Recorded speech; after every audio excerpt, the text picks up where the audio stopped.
What's up, you guys? It's Sir Scrub here, bringing you some more Scrub Tier Yu-Gi-Oh! And in today's video, I'm bringing to you guys my Salamangreat artifact deck profile for the June to July 2020 format. Uploading here on the Coalition of Scrubs YouTube channel. Be sure to go down in the description, check out the links to everybody's YouTube channel, excuse me. Every single content creator on this platform definitely deserves your support. I personally endorse all of them. Each and every one of them very fantastic guys, and head on over to my private channel and check out my content there. I've updated this for this format, but this is not the first time I've done Salamangreat. If you want some ideas on some of my tech choices from the past, you can check that out, or just any of the other type of content that I bring you guys, whether it be box opening, deck profiles, or card discussions, not card destructions. But with all that junk out of the way, let's go ahead and jump both feet into today's video. So starting off with our Salad engine, we have the 3 copies of Salamangreat Foxy. I wouldn't say this is your primary normal summon from the deck, because Lady Debug is your primary normal summon, but this is your primary Salamangreat normal summon. This is your primary summon in theme, I guess. Then we also have 3 copies of Salamangreat Spinny, which in and of itself is a pretty decent normal summon, just because it is a 1-card Sunlight Wolf.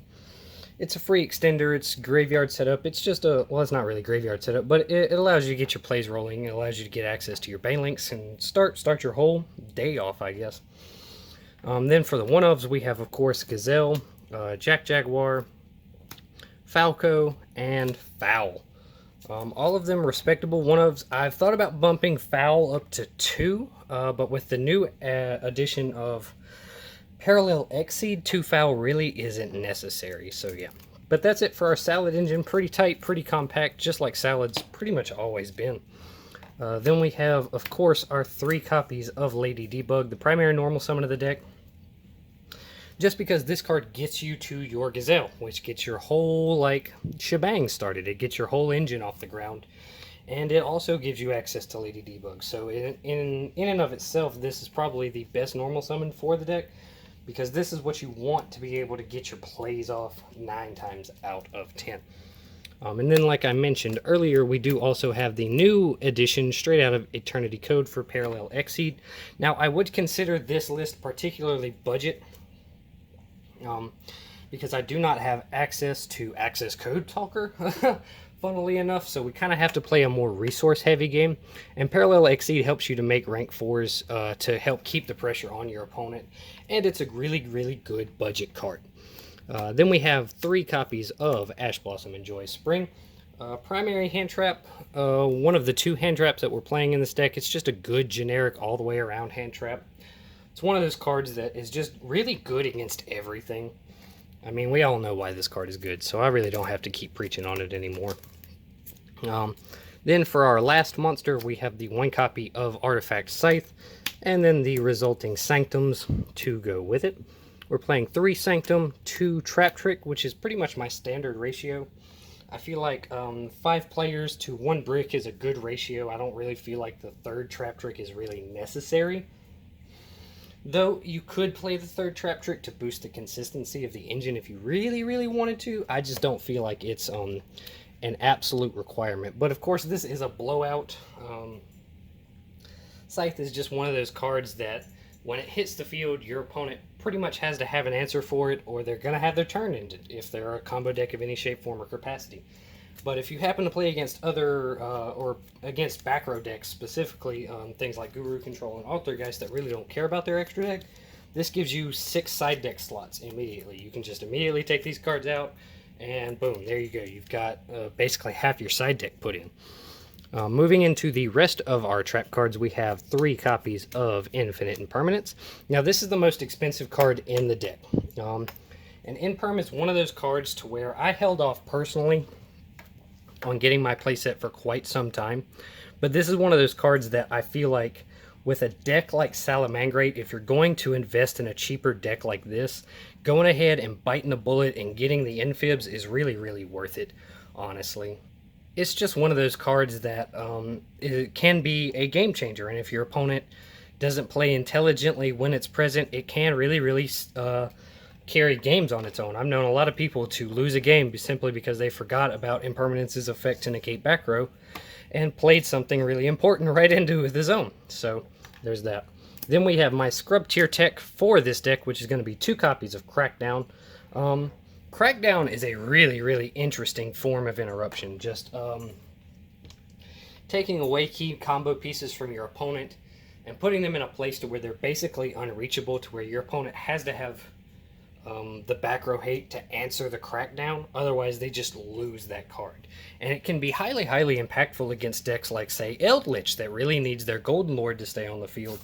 Or, say, Adamancipator, that needs their tuners to be able to make Synchros or Halka Fibrax access.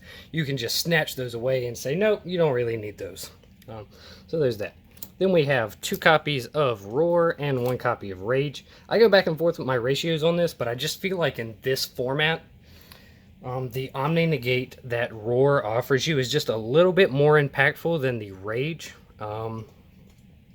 Just being able to basically say no to anything you want, being able to say no to things like blowout cards like Lightning Storm and Evenly Matched. It's just a really high impact card and can really save your ass, and so that's why I like to play it too. That's it for the trap cards though. Let's go ahead and move into the spells. Starting off with, of course, 3 copies of Signet Mining, which is your extra copy of every Cyberus card in the deck. So then we have 2 copies of Called by the Grave. Now these are the only back row that we're playing in multiples, just because you want to see them consistently. There's no real way to search them. As a matter of fact, mining, as we all know, is a search cards. So, but they're good cards. You want to open them. Called by the Grave, go back and forth on it. It's good hand trap protection. It can also be used as a form of interruption against your opponent. So it's just a really highly flexible card that I feel like fits right at home in this deck. Then we have 1 Sanctuary, 1 Will, 1 Circle, 1 Reborn, and 1 Foolish, which are all pretty self-explanatory cards. That's it for the main deck. Should be 40 cards even. Let's go ahead and move into the extra deck. Starting off with our salad monsters, we have 2 copies of Heatleo, 2 copies of Wolf, and 2 copies of Balinx. I feel like this is just a pretty standard engine, pretty standard budget engine. You could go for the Pyro Phoenixes, which are a really good play, just to be able to nuke the board, I guess, but I feel like these 6 are really all you need, to be honest. Then for our generic Link monsters, like I said, this is not the most optimal. This is a bit of a budget build. I decided to invest more in my main and my side deck rather than my extra deck, because I feel like you don't necessarily need the whole Update Jammer into Access Code combo in order to be competitive. So we have the 1 copy of Borlo Dragon, 1 copy of Topologic Zeraboros, Nightmare Unicorn, and Phoenix, and 1 copy of IP Masquerena. Now, IP Masquerena is another pretty pricey card, and I would say that it is absolutely not necessary for this strategy. So if you don't have access to it, I would not say you need to break the bank to be able to get Masquerena. It's just a good backup plan in case you like lose to the wrong hand trap at the wrong time or whatever. You can just make it and sit on it, I guess. It's just a good backup plan. I like to have it in my arsenal. Then, moving on to the next 3 cards in the extra deck are all Super Poly targets. I know I'm not main decking Super Poly. It is present in our side deck, which we'll get to in a minute. But we have Violet Chimera, Starving Venom Fusion Dragon, and Predaplant Dragostapelia. The only thing I would really change about this is I would rather have Mud Dragon of the Swamp than Dragostapelia, especially right now we're not in a really super fusion heavy format. But it comes up. I would definitely say you need to get your Mud Dragons though. I just haven't gotten my hands on them yet. And then the last card in our extra deck is the 1 copy of Abyss Dweller, to make off of our Parallel Exceed or any other ways we can access rank 4s. It's just one of those cards that is really good going first and is really good for blowing out the opponent. That's it for the extra deck, 15 cards solid. Let's go ahead and move into the side deck, starting off with 3 copies of DD Crow. I decided to stock my side deck up with going second orientated cards because the main deck is pretty well orientated to going first. So with that in mind, we're playing 3 Crow, 2 Ogre, 2 Gamma Seal, 3 copies of Super Poly, and 2 copies of Dark Ruler No More. Just to be able to side in and say, hey, okay, I know I'm going second, so let me just side in 13 cards to make sure I don't absolutely get wrecked going second. I will say that Super Poly and Dark Ruler are not the greatest right now because of the FTK. So that is something that you might want to keep in mind. And then our last two side deck slots are going to go to Solemn Judgment. I think this is just a good all-around card. I think that it's one of those cards that if you find yourself in a matchup where you need just a little bit more firepower, it's one of those cards that you could just side in and just negate something. It's just a bonus negate. So I think it's worth playing, and it's definitely at least worth two side deck slots. But that's all I've got for this video, you guys. If you did enjoy this video, please be sure to leave me a like and subscribe, and let me know what you think down in the comments section below. Head on down to the description, check out the links to everybody else's channel, every other content creator on this platform. I 100% believe that they deserve your support. They're all great guys. They're all really good at what they do. They've helped me a lot. I wouldn't be here if it wasn't for most of these guys. So make sure you go show them some love. But most importantly, don't forget, be a scrub. Peace. We don't play good decks, we play bad decks well. Scrubs by choice, in this abyss we dwell.